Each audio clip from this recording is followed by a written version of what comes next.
So, ayan, ito yung madalas itinatanong sa akin ng aking mga clients every time na sila ay mag-inquire sa aking page is itong pag magpapa-pre-birthday photoshoot sila. Ito yung madalas nilang itinatanong sa akin. Kaya naisip kong gawa ng video. Too short, too fat, too skinny. Hey, will it kiss me if I think that I'm pretty? Hi everyone! This is Geneva Oliva and welcome back sa aking panibagong vlog. So ayan, kung hindi ka pa nakasubscribe sa YouTube channel ko, please do subscribe and click my tiny bell button for more upcoming tutorial videos, product reviews. So ayan nga, disclaimer lamang mga kapatid, ito ay base lang kung paano ako mag-shoot ng pre-birthday photoshoot sa aking mga clients at hindi po tayo ganun ka-professional, char. So, ayan, base lamang po ito sa aking personal experience. Ang aking sasabihin sa video na ito ay base lamang po sa aking personal experience. So, ayan, alam naman natin na napaka-struggle to take good photos of babies and kids. Very challenging talaga. Kapag bata kasi talaga yung kukunan natin is kailangan mahaba yung pasensya mo. Kasi andyan yung eksena na iiyak-iyakan at meron pang inaantok, nagugutom, nagpapabuhat. So, ayun, kailangan ng mahabang pasensya. So, ayun, meron din kasing sa experience ko kasi meron akong mga na-shoot na mga bata na hindi sila palangiti. Ayan, dun tumatagal kapag hindi man nakikisama tong pipicturean natin na bata. Dun tumatagal yung pre-birthday na 2 to 3 hours, ganon. Tapos, 3 outfits. Ayan, 3 outfits kasi sa akin. Kailangan matapos ko yun. Okay, so baby, kapag hindi nakisama, nag-iyak, ganyan-ganyan, matatagalan po tayo doon. So, in this video tutorial with tips, I will share you 5 secrets to take good photos of children and babies. Ayan. Number 1 is choose location for your photo shoot. Siyempre, the child is the most important element in your photo. Siyempre, kailangan pa rin nating humanap at alamin kung saan yung best or magandang location or place ng ating pagsusutan bago tayo picture-picture. Para sa akin lang. Kapag bago ako mag-shoot ng pic ng bata is naghahanap ako ng best location like my details, yung place, o base sa tema na suot, hinahanapan ko yun ng best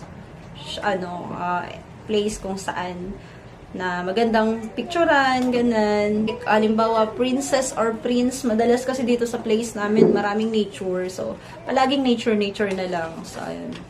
Or kung wala naman talaga, wala nang ibang choice, wala ibang options is, mas maganda kung i-blurred ko na lang. Ayan, binablurred ko na lang yung place, yung background. Tapos, ito yung subject. Naka-blurred nit, hindi maganda yung background, walang masyadong details, naka-blurred na lang.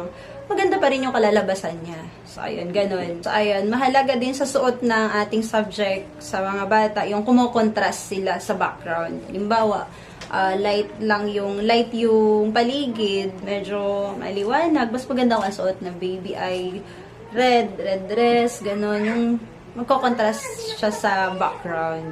Number 2, shoot in soft natural light.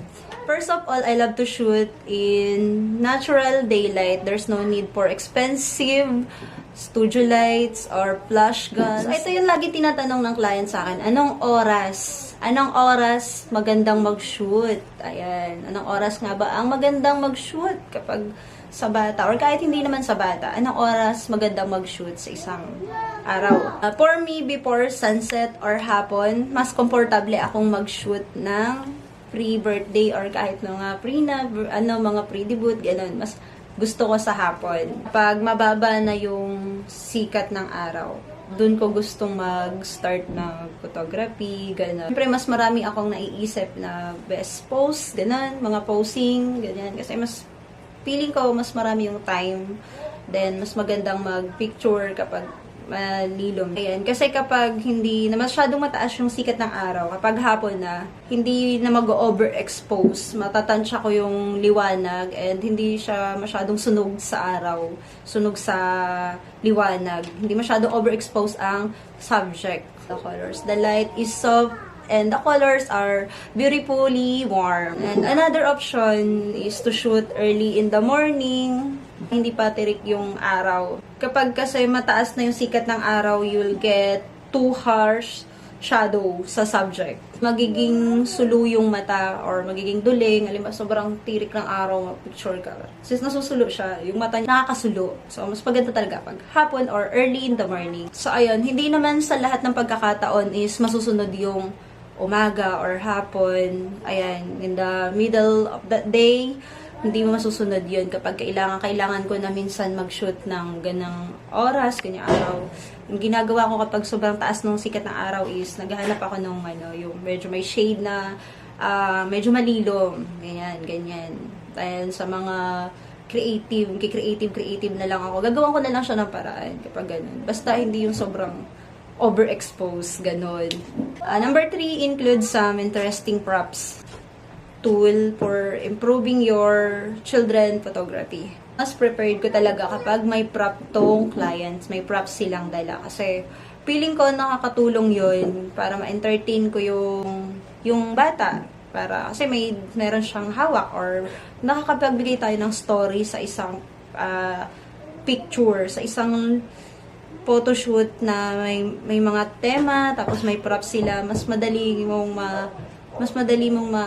ito yung tema nila. Halimbawa, princess, ganyan, may mga flowers, keme, ganyan. Mas maganda talaga kung may props tong provided yung client namin. Mas prepared namin yun. Depende sa tema ng client o tema ng gusto nilang gamitin. You can then use other props such as flowers, soft toys to decorate the scene. For older babies naman, there are so many different toys that you could use. Mga hard toys, teddy bears, flowers, yung mga ganun, balloons, ayan. Pwede na yung gamitin, pang props, ganyan.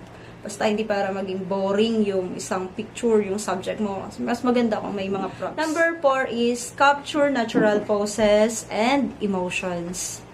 Getting children to pose for photos is so difficult, and it usually results in unnatural poses and forced smile.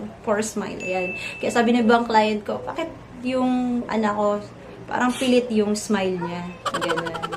So, ang ginagawa ko bilang photographer, ayan, kailangan mahaba ang pasensya natin kasi nga may mga ganun ngang bata. So, dapat nating naintindihan yun. Mahirap silang picturean, lalo kapag nalilibang sila sa paligid, sa kanilang paglalaro. Mahirap suyuin. Ayan, kailangan nating ututuin. So, ang ginagawa ko, hindi ko pinipilit.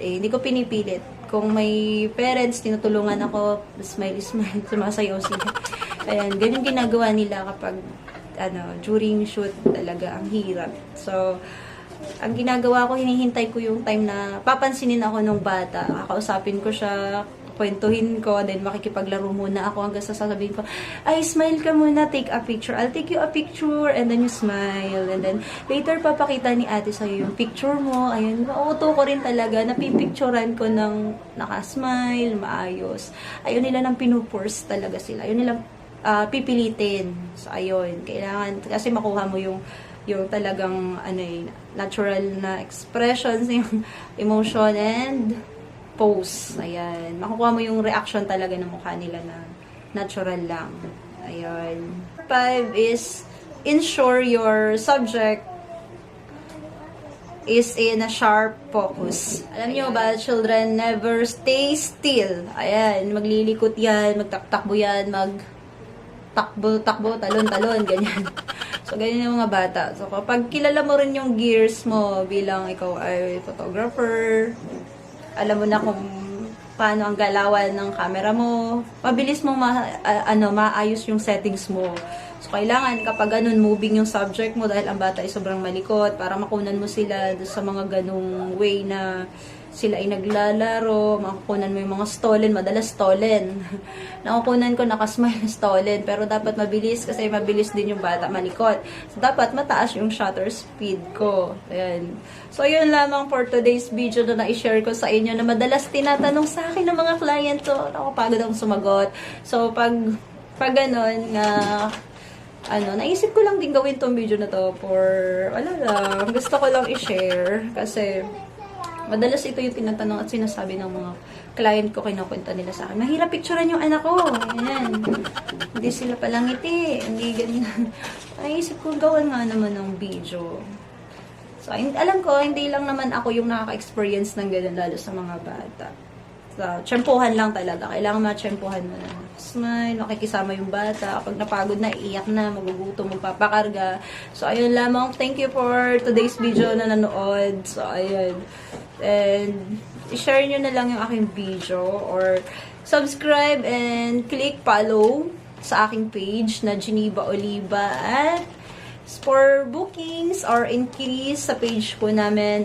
Very affordable po yung aming package, photo and video sa Geneva o photography lamang po. Description below. Ayan, nasa description po ang aking page kung saan pwede kayo mag-inquire. Nag-out of town po kami. Then, kung kailangan nyo ng photo and video services, pwede po kami. So, ayan. Napaka-affordable lamang po ng aming service. So, pag-usapan natin yan, mag-inquire lamang po kayo sa description po na nakalagay sa baba. So, thank you for watching again, guys.